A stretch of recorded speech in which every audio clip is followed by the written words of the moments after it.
ماقبل کی آیات کے اندر نافرمان قوموں کا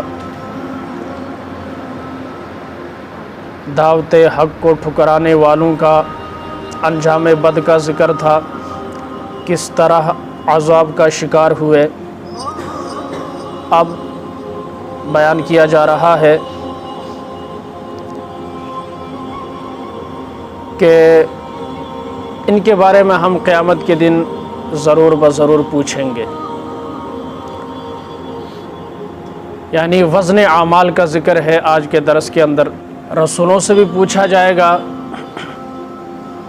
اور جن کی طرف رسول بھیجے گئے تھے، نبی بھیجے گئے تھے، ان سے بھی پوچھا جائے گا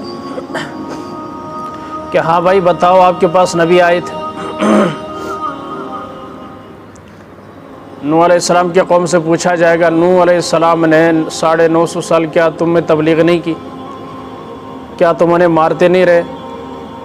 کیا تم انہیں زد و کوب نہیں کرتے رہے؟ شعیب علیہ السلام کے قوم سے پوچھا جائے گا، کیا خطیب الانبیاء شعیب تمہیں منع نہیں کرتے رہے کہ ناپ تول میں کمی سے باز آتے رہو؟ یہ دعوت حق پیغام پہنچایا تھا کہ نہیں؟ قوم صالح سے پوچھا جائے گا، تمہاری فرمائش پر نبی نے اونٹنی جو ہے ظاہر کر دی اللہ کے حکم سے، اس کے باوجود بھی تم نے نہیں مانا، پھر اونٹنی کو مار دیا، نبی سمجھاتے رہے، کیا یہ واقعہ تمہارے ساتھ نہیں ہوا؟ ہر نبی کے امتی سے نبی کی دعوت کے بارے میں پوچھا جائے گا، اور یہ کیوں ہوگا؟ اللہ کے علم ازلی میں تو ہے کہ بھائی ہر نبی نے دعوت کا حق ادا کیا ہے، لیکن یہ بطور ڈانٹ کے ہوگا، جس طرح مجرم کو کہتے ہیں تجھے میں نے منع نہیں کیا تھا، جس کو ہم نے بتایا اس سے غلطی پوچھتے ہیں نا، بھائی تمہیں اس چیز سے نہیں روکا تھا؟ کیا تمہیں بتا کر نہیں بھیجا تھا؟ پھر یہ غلطی کیوں کی؟ کیا انبیاء کو نہیں بھیجا تھا؟ پھر نافرمانی کیوں کی؟ کیا شریعت نہیں دی تھی؟ پھر اپنے طریقے پر کیوں چلے؟ کیا صحیح راستہ نہیں بتایا تھا؟ پھر غلط پر کیوں چلے؟ کیا ہدایت تمہارے سامنے نہیں رکھی تھی؟ پھر گمراہی کا شکار کیوں ہوئے؟ کیا ایمان کی دعوت اور محنت نہیں کی گئی تھی؟ پھر کفر کو کیوں اختیار کیا؟ کیا معبود ایک ہونے کا تمہیں بتایا نہیں گیا تھا؟ پھر اتنے خداؤں کو کیوں سمجھا کہ یہ ہمارے معبود ہیں اور خدا ہیں، حاجت روا ہے، مشکل کشا ہے؟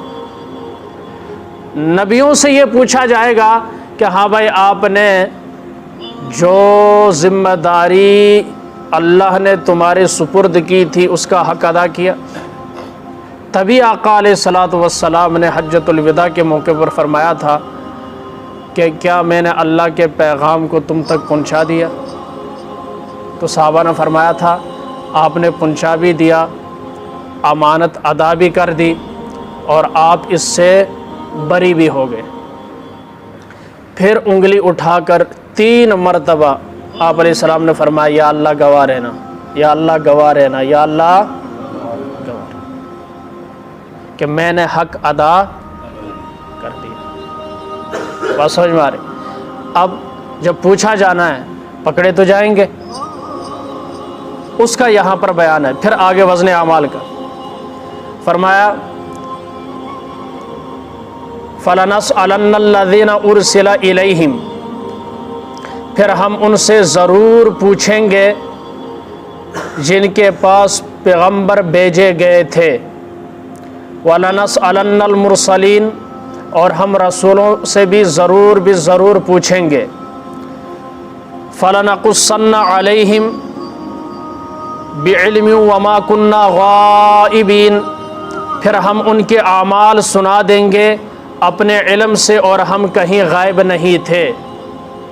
پھر ہم بتائیں گے تم نے کیا کیا کرتوت کیے ہیں، کیا کچھ کیا۔ اب وہ کیا بتائیں گے؟ وَالْوَزْنُ يَوْمَئِذٍ الْحَقُّ، اس روز واقع ہونے والا ہے وزن، اس روز وزن واقع ہونے والا ہے۔ فَمَنْ ثَقُلَتْ مَوَازِينُهُ فَأُولَئِكَ هُمُ الْمُفْلِحُونَ، جن کے اعمال کا پلہ باری ہوگا یہ لوگ کامیاب ہوں گے۔ ومن خفت موازینہ فاولئک الذین خسروا انفسہم، یہی وہ لوگ ہیں جنہوں نے اپنے آپ کو خسارے میں، نقصان میں ڈال دیا۔ بما کانوا بآیاتنا یظلمون، بسبب اس کے کہ ہماری آیتوں کی حق تلفی کرتے تھے۔ وزن اعمال حق ہے، کیا ہے؟ ایک سوال پھر آگے تشریحات درس اسی پر ہے، توجہ کے ساتھ، کہ اعمال کا وزن کیسے ہوگا؟ اعمال تو نظر نہیں آتے، کیسے ممکن ہے؟ ہوا نظر نہیں آتی، وزن کیسے ہوتا ہے؟ گیس نظر آتی ہے، وزن کر لیا۔ ٹمپریچر، بخار نظر تو نہیں آتا لیکن چیک ہو جاتا ہے۔ بلڈ پریشر لو ہائی چیک ہوتا ہے کہ نہیں؟ نظر آتے ہیں؟ نظر نہیں آتے۔ جب سائنس نے اتنی ترقی کر لی ہے کہ جو چیزیں نظر نہیں آتی، یہاں تک اب تو موسم کو بھی چیک کیا جاتا ہے، بارش بھی بتائی جاتی ہے نا کہ اتنے سینٹی میٹر بارش ہوگی، گرج چمک کے ساتھ ہوگی یا ہوا کے ساتھ ہوگی۔ سائنس نے اتنی ترقی کی ہے، اس نے ایسے آلے ایجاد کیے ہیں جس کے ذریعے سے کبھی تصور ہی نہیں کیا جاتا تھا کہ یہ چیزیں بھی ماپی جائیں گی، ناپی جائیں گی، تولی جائیں گی، وزن کیا جائے گا۔ تو پھر اللہ کے لیے کیا مشکل ہے؟ اللہ کے لیے کیا مشکل ہے؟ کوئی مشکل نہیں۔ دوسرا، اعمال کا شاہ ولی اللہ محدث دہلوی رحمہ اللہ فرماتے، بہترین تشریح ان کی ہے، فرماتے اس دنیا کے جو اعمال ہیں اس جہان میں انہیں شکل دے دی جاتی ہے۔ کیا دے دی جاتی ہے؟ شکل دے دی جاتی ہے۔ جیسے قبر میں سوال ہوگا، من ربک وما دینک ومن نبیک، تین سوال ہیں۔ جب دے کر فارغ ہو جائے گا پھر دیکھے گا کہ خوبصورت جو ہے بندہ جو ہے اس کے سامنے، یہ پوچھے گا تو کون ہے؟ وہ کہے گا میں تیرا نیک اعمال ہوں۔ کیا ہوں؟ نیک اعمال۔ حدیث مشہور ہے، آپ نے سنی، آقا علیہ السلام نے فرمایا جو زکوٰۃ ادا نہیں کرتا اس کا مال کیا بن جائے گا؟ اس کے لیے سانپ بن جائے گا۔ بھائی زکوٰۃ نہ دینا ایک برا عمل ہے، وہ برا عمل سانپ کی شکل میں اس کے گلے میں کیا ہوگا؟ اس کے گلے میں ڈال دیا جائے گا۔ سامنے سے کیا کہے گا؟ انا کنزک انا مالک، میں تیرا خزانہ ہوں، میں تیرا مال ہوں۔ جسم ملا کہ نہیں؟ جسم مل گیا۔ سورہ آل عمران اور سورہ مائدہ کے بارے میں ہے، قیامت کے دن یہ ایک سائبان کی شکل میں آئیں گی، سائے کی شکل میں، جس کے اندر چمک ہوگی۔ یہاں ان صورتوں کو بھی کیا دے دی جائے گی؟ شکل دے دی جائے گی۔ اچھا، یہ تو ہے انہیں شکل ملے گی۔ اب یہ وزن اعمال جو ہیں دو طرح سے ہوں گے۔ ترمذی شریف، ابن ماجہ، ابن حبان، بیہقی، بروایت حضرت عبداللہ ابن عمر رضی اللہ تعالیٰ عنہ، آقا علیہ السلام ارشاد فرماتے ہیں قیامت کے دن ایک بندہ لایا جائے گا جس کے نامہ اعمال کے 99 دفتر ہوں گے۔ کتنے؟ اور اتنے بڑے ہوں گے جہاں تک نگاہ جا سکے۔ کتنی دور ہماری نگاہ جاتی ہے؟ اللہ تعالیٰ اس سے پوچھیں گے ہاں بھائی بتا فرشتوں نے اس میں سے کوئی بات زیادہ لکھی ہے؟ وہ کہے گا نہیں۔ غلط لکھی ہے؟ نہیں۔ جو تو نے نہیں کیا وہ لکھا ہے؟ نہیں۔ کسی ایک بات کو بھی نہیں جھٹلائے گا، وہ یہ سمجھے گا میں کیا۔ تو اللہ تعالیٰ ارشاد فرمائیں گے کہ آج تجھ پر ظلم نہیں ہو۔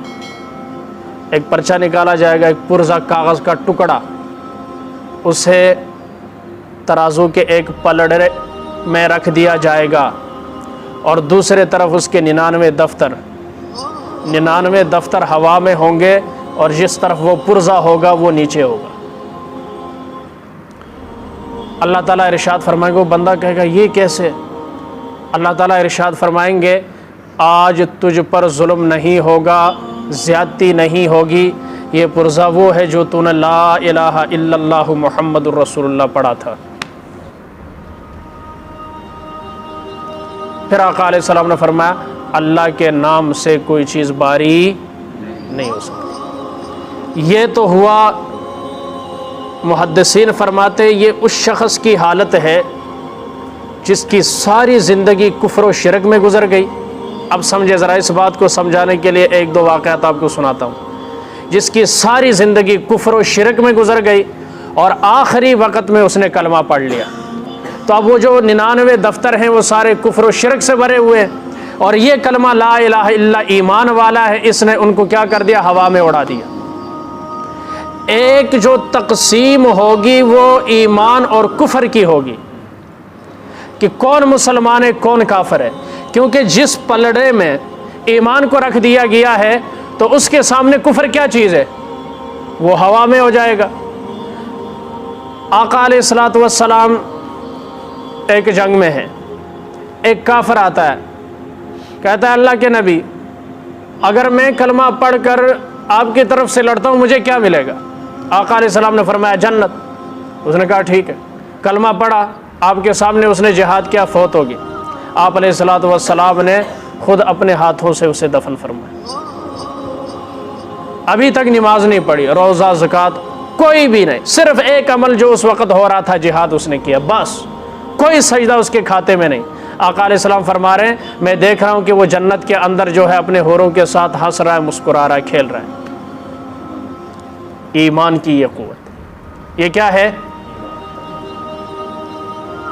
آدم علیہ السلام ایک اونچی جگہ پر ہوں گے، قیامت کے دن لوگوں کو ان کے پاس سے گزارا جائے گا، جنت کی طرف جائیں گے۔ ایک بندہ جس کو جنت کی طرف لے جا رہے ہیں اسے فرشتے پکڑ کرنا جہنم کی طرف لے کر جائیں گے۔ کس کی طرف؟ آدم علیہ السلام پوچھیں گے بھائی اسے کدھر لے جا رہے ہو؟ کہیں گے جہنم کی طرف لے کر جا رہے ہیں۔ اچھا جی، یہ امتی کس کا ہے؟ یہ آخری نبی کا امتی۔ اب وہ فرشتے لے جا رہے ہیں، آدم علیہ السلام کہیں گے یا محمد صلی اللہ علیہ وسلم اپنی امتی کی خبر لو، جہنم کی طرف جا رہا ہے۔ آپ فرشتوں سے کہیں گے بھائی کدھر لے جا رہا ہے؟ میرا امتی ہے۔ تو فرشتے آگے سے جواب دیں گے کہ جو اللہ ہمیں حکم دیتا ہم اس کی نافرمانی، ہمیں آرڈر ہے لے جانے کا لہٰذا لے کر جا رہے۔ آقا علیہ السلام اللہ کے حضور دعا کریں گے، اور پھر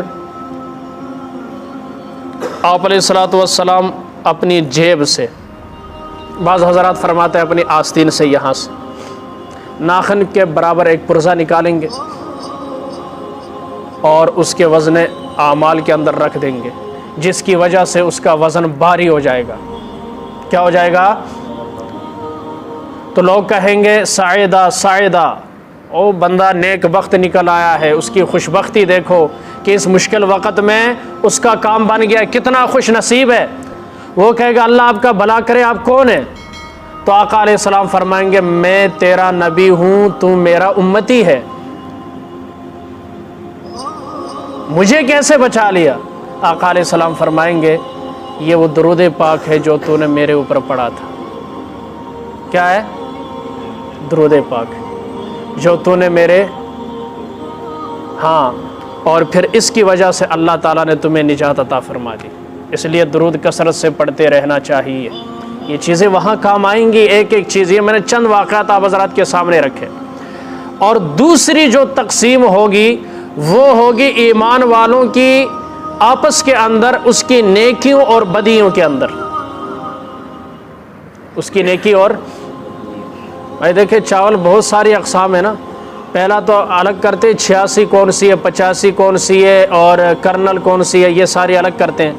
پھر اس میں دوبارہ چھانٹ کرتے ہیں، ثابت دانے الگ کرتے ہیں اور ٹوٹے ہوئے دانے، ایسا ہی ہے نا، ٹوٹے دانوں کا ریٹ الگ ہوتا ہے۔ اب وہ چاول کے ایک ہی قسم ہے، چاول ایک ہی ہیں، ذائقہ بھی ایک ہے، لیکن اس میں تقسیم کی سائز کے لحاظ سے، دانوں کے لحاظ، کون سے ٹوٹے ہوئے کون سے پورے۔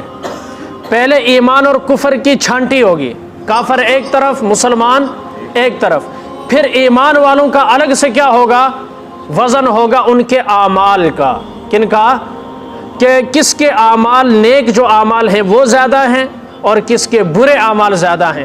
اگر برابر ہیں اعراف میں رکھا جائے گا، اگر نیک اعمال زیادہ ہیں تو جنت، اگر برے اعمال زیادہ ہیں تو جہنم کے اندر پھینکا جائے گا۔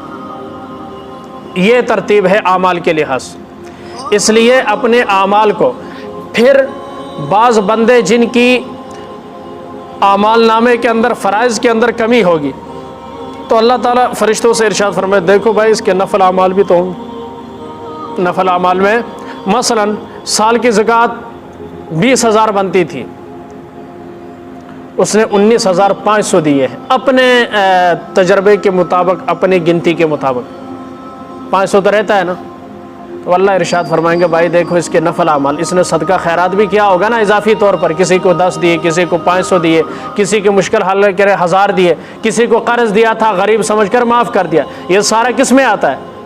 نفلی صدقات خیرات کے اندر آتا ہے۔ یہ اعمال دیکھا جائے، ان کے ذریعے سے فرائض کی کمی پوری کی جائے گی۔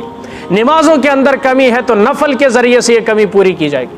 اس لیے یہ نفلی اعمال، نفلی نمازیں، نفلی صدقہ خیرات کثرت سے کرتے رہنا چاہیے کہ یہ وہاں پر مشکل وقت میں کیا آئیں گی۔ یار کتنی بڑی بات ہے اگر یہ کام آ جائے، ورنہ ایک نیکی کے لیے پورے میدان محشر کا چکر لگائے گا۔ اتنا بندہ صرف کنجادہ چکر لا لے، میرا جناب بندہ بھی اچھا کوئی کتنا ہی فٹ کیوں نہ ہو، تھک جاتا ہے کہ نہیں، ایک چکر لگا لے، کتنا سا ہے یہ آپ اندازہ کریں۔ 5 منٹ نہیں لگتے موٹر سائیکل پر، پورے کنجا کا بندہ ایک گر کا چکر لگا لیتا، لیکن وہ پورے میدان معاشر میں آدم علیہ السلام سے لے کر ہمارے نبی تک، قیامت آنے والے تک لوگ سارے کے سارے موجود ہوں گے، چکر لگائے گے، نیکی ملے گی۔ پھر آقا علیہ السلام نے کچھ اعمال بتائے، فرمایا کہ وزن اعمال میں سب سے زیادہ باری چیز کیا ہے پتہ ہے؟ حسن خلق، اچھے اخلاق سے بڑھ کر وزنی عمل کوئی نہیں۔ کس سے بڑھ کر؟ ادھر 24 گھنٹے 12 بجے ہوں نے، بندہ بات کرنا چاہتا ہے، گو منہ وہ کے یقین کرو چپ کر کے نہ سیڈوں ہو کے لنگ جاتا ہے۔ یہ ہماری حالت ہے۔ روزہ رکھیا ہوا تھا سیدھے پھر موت دے فرشتے بن جانے نے، کسی دی مجال ساڈے نال گل کرے پھر وہ بھی اثر تو بعد دا ٹائم ہوئے۔ وزن اعمال میں سب سے باری اللہ کے نزدیک حسن اخلاق کیا ہے؟ حضرت ابو ذر رضی اللہ تعالیٰ عنہ ارشاد فرماتے، آقا علیہ السلام نے مجھے ارشاد فرمایا، ابو ذر کیا میں تمہیں ایسی 2 چیزیں نہ بتاؤں جو میزان کو کیا کر دے، بھر دے؟ فرمایا 2 چیزوں کا اہتمام کرو، ایک حسن خلق اور دوسرا زیادہ تر خاموش رہنا، کہ ضرورت کے بغیر بات کرنے کی ضرورت ہے۔ من صمت نجا، جو خاموش رہا کامیاب، یہ حدیث ہے۔ جو خاموش رہا، تو بادشاہ کا اتعلیق تھا، اس سے شہزادے نے یہ بات سن لی، جو خاموش رہا وہ کیا ہو گیا؟ کامیاب ہو گیا۔ جو خاموش رہا وہ کامیاب۔ اب اس نے خاموش رہنا شروع کر دیا، جو کوئی بات کرے بات ہی نہ کرے۔ دربار کے اندر ایک عجیب سا، وہ بادشاہ سمجھ گیا لگتا ہے کوئی بڑی پوسٹ پہنچ گیا، پہنچی ہوئی سرکار بن گیا، گل ہی کوئی نہیں کرتا۔ ایک دن شکار کے لیے جا رہا تھا تو اپنے ساتھ لے کر گیا، اپنے ساتھ لے کر گیا۔ اب یہ بات اس کے ذہن میں، شکار کرتے کرتے کرتے، وہ پتہ نا تیتروں کی آواز نکالتے ہیں شکاری، تاکہ کرے تیتر ہو تو وہ بھی اگوں آواز کرتا ہے پھر حملہ کر دینا۔ تو اس نے جب تیتر کی آواز نکالی، تیتر بول پڑا، تیتر بول پڑا۔ ایک اندھا ہے من صمت نجا، جو خاموش رہا وہ نہ بولتا نہ ماریا جاندہ۔ بادشاہ کہندہ ہیں ہم نے تو سوچا تھا اسے بولنا ہی نہیں آتا، یہ تو بول لیتا ہے، ساری بات سمجھتا بھی ہے۔ بادشاہ نے اس کی پٹائی شروع کر دی۔ پھر کہتا من سمتا نہ جا، جے چپ رہندا تے بچ جا، جے چپ رہندا تے بچ جا، من سمتا نہ جا، جو خاموش رہا وہ کیا ہو گیا؟ کامیاب۔ جو زیادہ بولتا ہے زیادہ پھنستا ہے، اس لیے کم بولے، ضرورت کا بولے، اور ایسا بولے لوگ آپ کے اگلے بول کا انتظار کریں، ایسا کلام کرے لوگ آپ کی اگلی گفتگو کے انتظار میں ہو، کب یہ بولے گا، مزہ آتا ہے۔ اللہ ہمیں کم بولنے کی توفیق عطا فرمائے۔ بہرحال یہ دو چیزیں، ایک کم بولنا، پھر آقا علیہ الصلوۃ والسلام مشہور حدیث بخاری کے آخر میں ہے کہ کلمتان حبیبتان الی الرحمن، دو کلمے اللہ کو بہت زیادہ محبوب رحمان کو، زبان پر نہایت ہلکے ہیں، میزان میں انتہائی باری ہیں، وہ کیا ہیں؟ سبحان اللہ و بحمدہ سبحان اللہ العظیم۔ آقا علیہ السلام نے فرمایا صرف سبحان اللہ کہنا آدھے میزان کو بھر دیتا ہے، اور پھر جب بندہ الحمدللہ کہتا اس سے دوسرا میزان بھی بھر جاتا ہے۔ صرف سبحان اللہ ہی و بحمدہ سبحان اللہ العظیم کہنے کے ساتھ ہی سارا میزان بھر جاتا ہے۔ یہ کلمے کتنے مختصر ہیں، تو ہر کلمے کے اپنے اپنے کیا ہیں؟ وزن ہے، اور ان کی حیثیت اور مقام ہے۔ تو اللہ ہمیں زیادہ سے زیادہ ذکر کرتے رہنے کی توفیق عطا فرمائے۔ اچھا، فَأُولَئِكَ الَّذِينَ خَسِرُوا أَنفُسَهُمْ، یہ وہ لوگ ہیں جنہوں نے اپنے آپ کو خسارے میں ڈالا۔ بھائی جو نماز نہیں پڑھتا اللہ نے اسے خسارے میں ڈالا یا اس نے خود اپنے آپ کو ڈالا؟ جو بندہ زکوٰۃ نہیں دیتا اللہ نے خسارے میں ڈالا یا خود بخود اپنے آپ کو اس نے ڈالا ہے؟ اللہ تو کہتے ہیں روزہ رکھو اور اے نہیں رکھتا، بھائی اپنے آپ کو ڈال دیا نا۔ تو اللہ ارشاد فرماتے یہ کم اعمال والے کون ہوں گے؟ توجہ کے ساتھ تفسیر سمجھ میں آئے، یہ وہ ہوں گے جنہوں نے اپنے آپ کو خسارے میں ڈالا، خود خسارے میں ڈالا۔ کیا مطلب؟ ہماری آیتوں کی حق تلفی کر کے اگر کافروں کی طرف یہ منسوب کریں تو پھر یہ مطلب وہ آیتوں کو جھٹلا کیا کرتے تھے، سرے سے مانا ہی نہیں، تو اپنے آپ کو ہلاکت۔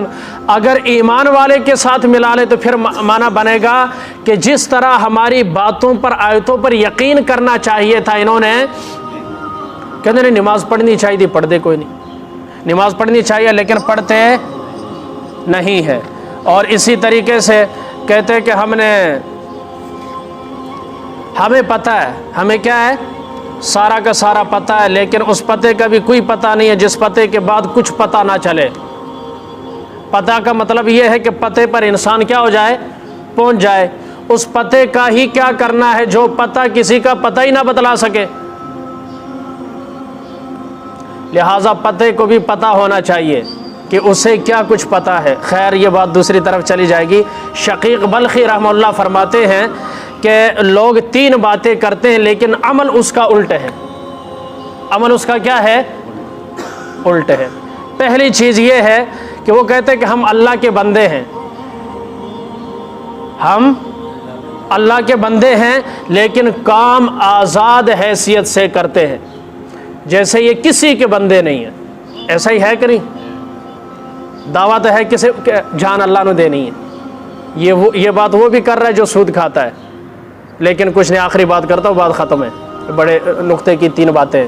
اور دوسرے نمبر پر لوگ کیا کہتے ہیں کہ اور رزق تے اللہ کو لے کیوں پریشان ہونا ہے، لیکن سب تو زیادہ پریشان ہے گل کرن والا خود دے